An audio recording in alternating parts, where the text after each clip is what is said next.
the little house that's to the left of the address right now, if you click on that, that does a direction. It brings up the maps and gives you directions.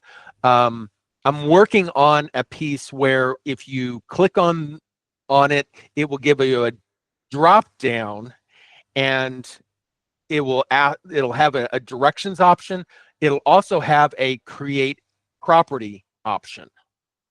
So if you've got the property address for a contact, it could then go ahead and create the property record, at least the address. It's some very basic information, but it could create that property information from the contact record if they're a seller. If they're a buyer, unless you're putting in the buyer's record, it probably wouldn't do any good.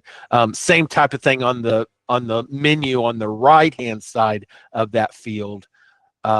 Whenever you click on it, it kind of does the same thing. The little house would take you, right now it takes you to the directions area, but we're going to add a drop down similar to the way we did with the emails piece and the phone piece, where you can do things other than just call. You can